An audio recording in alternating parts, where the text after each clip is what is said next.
Assalamualaikum warahmatullahi wabarakatuh.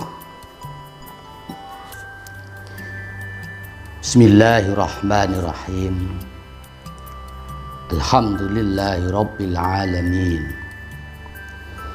Wa bihi nasta'inu ala umuri dunya waddin. Wassalatu wassalamu ala asrafil anbiya'i wal mursalin. Sayyidina wa habibina wa maulana Muhammadin wa ala alihi wa sahbihi ajma'in, amma ba'du. Saudaraku yang dirahmati oleh Allah Subhanahu wa ta'ala,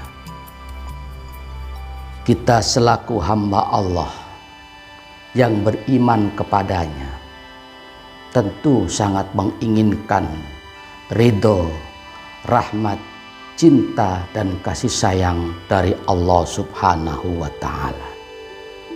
Dengan demikian, mari sama-sama kita jemput rahmat dan ridho Allah Subhanahu wa ta'ala ini dengan menjalankan segala perintah-perintahnya dan menjauhi segala larangan-larangannya.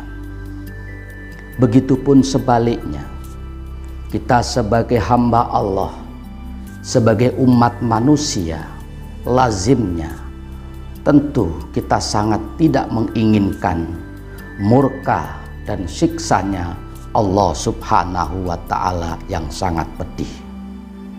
Namun demikian, untuk menghindarkan diri kita daripada murkanya Allah ini, kita hendaknya sekuat tenaga pikiran yang kita miliki, hendaknya kita menjauhkan diri dari hal-hal yang bisa mendatangkan atau mengundang murkanya Allah. Apa itu? Yaitu perbuatan keji dan mungkar. Banyak di antara kebaikan-kebaikan yang bisa kita jalankan untuk menghadirkan rahmat Allah.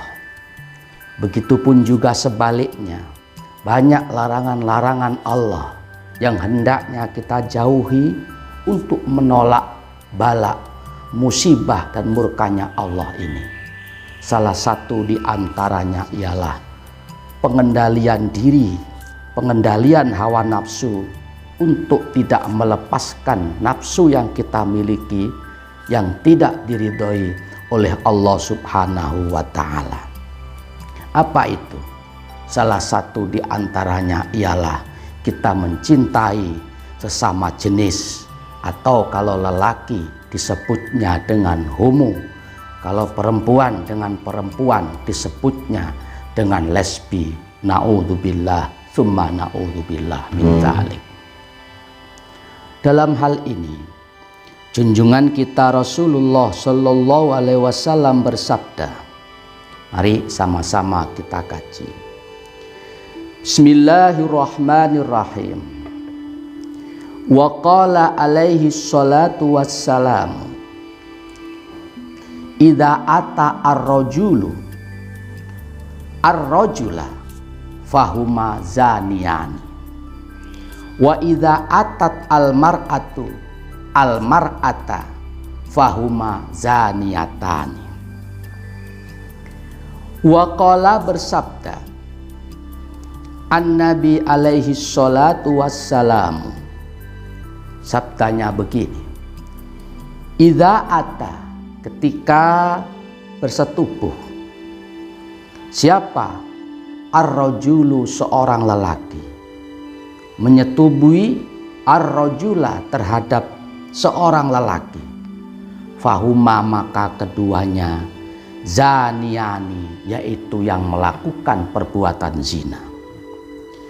Wa idza atat, ketika melakukan hubungan jima, siapa almar'atu, seorang perempuan, melakukan hubungan badan almar'ata, dengan sesama perempuan, fahuma, maka keduanya zaniyatani, yaitu seorang perempuan yang melakukan zina. Dalam hadis Rasulullah SAW tersebut dijelaskan tidak hanya manakala seorang laki-laki jima dengan perempuan yang bukan muhrim, atau sebaliknya, tidak hanya seorang perempuan yang melakukan jima dengan lelaki yang bukan muhrim itu dikatakan zina. Itu juga nyata zina. Ternyata jika terjadi sesuatu hal yang tidak normal, lelaki berhubungan badan dengan sesama lelaki, disebutnya homo. Begitupun perempuan berhubungan badan dengan perempuan penuh dengan nafsu, penuh dengan birahi syahwat, maka kedua-duanya itu pun juga masuk kategori perbuatan zina. Sedangkan zina ini adalah merupakan salah satu di antara dosa-dosa besar yang dimurkai oleh Allah Subhanahu wa Ta'ala. Dalam hal ini bisa mengundang murka dan bisa mengundang kemarahan Allah Subhanahu wa Ta'ala. Jangan berpikir jauh nanti kelak di yaumil qiyamah atau dari pembalasan akibat dampak dosa homo, dosa lesbi semacam ini. Biasanya itu sebelum ia meninggal dunia, sebelum terjadi hari kiamat, hari pembalasan di dunia ini pun Allah sudah tampakkan sebagian kecil azab daripada orang-orang yang berperilaku seksual tidak normal, yaitu berhubungan sesama jenis, disebutnya homo. Kalau laki-laki, lesbi. Jika perempuan, na'udzubillah, summa na'udzubillah min dzalik. Saudaraku yang dirahmati oleh Allah Subhanahu wa Ta'ala, dalam penjelasan lain pun junjungan kita Rasulullah Shallallahu Alaihi Wasallam bersabda, Bismillahirrahmanirrahim. Wa qala alaihi salatu wassalamu, man qabbala ghulaman bisahwatin faka'annama zana ma'a ummihi sab'ina marratan.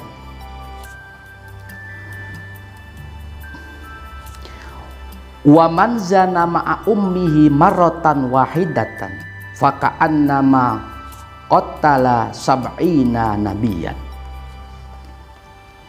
Wa qala bersabda an-nabi alaihi salatu wassalam, sabdanya begini, man barang siapa orangnya, qabbala yaitu yang mencium gulaman terhadap seorang anak muda, bisahwatin dengan syahwat, faka'annama zana maka seakan-akan ia telah menzinai, ma'a ummihi dengan ibunya sendiri, sab'ina marratan 70 kali.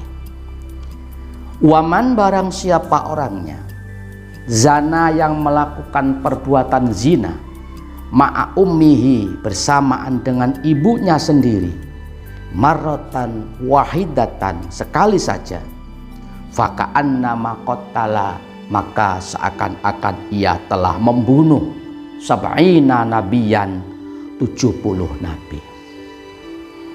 Dalam penjelasan hadis tersebut, junjungan kita Rasulullah Sallallahu Alaihi Wasallam bersabda, barang siapa orangnya yang mencium seorang pemuda, di situ ciumannya dengan syahwat, maka dosanya seakan-akan ia telah menzinai ibunya sendiri sab'ina marratan 70 kali.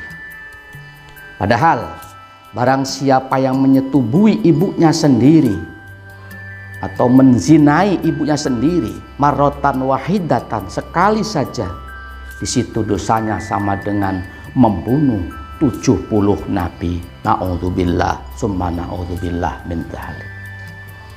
Begitu besar dosa atas perbuatan-perbuatan yang tidak senalar ini. Begitu besar ancaman Allah Subhanahu wa Ta'ala bagi seseorang yang mencium seorang pemuda, lelaki, dan penciuman yang di situ penuh dengan syahwat. maka di situ ancamannya sama dengan ia telah menyetubuhi ibunya sendiri 70 kali. Betapa kecil dan betapa perbuatan ini sangat-sangat menakutkan dosanya bagi kita selaku umat Nabi Muhammad Sallallahu Alaihi Wasallam. Jangankan kita menyetubuhi ibu kita 70 kali, sekali saja, na'udzubillah summa na'udzubillah min dzalik. Padahal siapapun orangnya yang menyetubuhi ibunya sekali, itu dosanya sama dengan membunuh 70 nabi.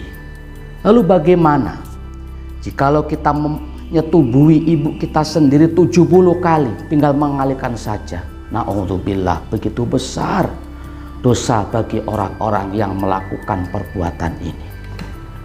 Dengan demikian, mari saudaraku dimanapun berada, nafsu, syahwat yang diberikan oleh Allah Subhanahu wa Ta'ala kepada kita masing-masing selaku hambanya, itu semuanya pasti ada hikmah, ada manfaatnya, manakala kita bisa mengarahkan dengan petunjuk syariat yang dibawa oleh Rasulullah Shallallahu Alaihi Wasallam. Begitupun sebaliknya, manakala nafsu dan syahwat ini tidak kita setir, kita kendalikan dengan petunjuk syariat Rasulullah Shallallahu Alaihi Wasallam, maka bukanlah berkah, bukanlah manfaat yang akan kita dapatkan, akan tetapi dosa besar dan ancaman daripada Allah Subhanahu wa Ta'ala. Na'udzubillah summa na'udzubillah min dzalik. Saudaraku yang dirahmati oleh Allah Subhanahu wa Ta'ala, sebagaimana kisah-kisah zaman terdahulu, bagaimana kisah kaumnya Nabi Lut alaihissalam, mereka itu melakukan perbuatan yang di luar nalar. Bagaimana tidak? Lelaki jatuh cinta dengan lelaki, homo. Perempuan jatuh cinta dengan perempuan, lesbi. Sehingga sebelum datangnya hari kiamat pun Allah sudah memberikan azab pada waktu itu dengan adanya badai besar dan dihujani oleh Allah Subhanahu wa Ta'ala, bukan hujan air atau bukan hujan salju, tetapi apa? Hujan batu dari Allah Subhanahu wa Ta'ala, sehingga kaumnya Nabi Lut ini yang gemar melakukan homo, gemar melakukan lesbi, semuanya dihancurkan oleh Allah Subhanahu wa Ta'ala. Tentu kita sebagai umat Nabi Muhammad Sallallahu Alaihi Wasallam yang hidup di akhir zaman ini tidak menginginkan peristiwa pilu, peristiwa yang mengerikan terjadi kepada kita saat ini. Kisah-kisah yang termuat dalam Al-Quranul Karim, sebagaimana kisah Nabi bersama umatnya, itu bisa kita jadikan sebuah iktibar, bisa kita jadikan sebuah pembelajaran. Sesekali kita jangan sampai melakukan perbuatan homo atau lesbi, karena itu dosanya sangat besar di sisi Allah Subhanahu wa Ta'ala.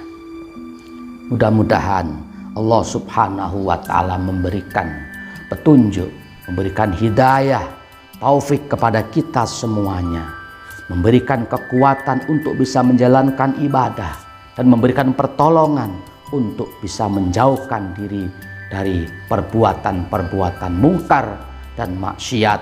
La haula wala quwata illa billahil aliyil azim. Amin amin ya rabbal alamin.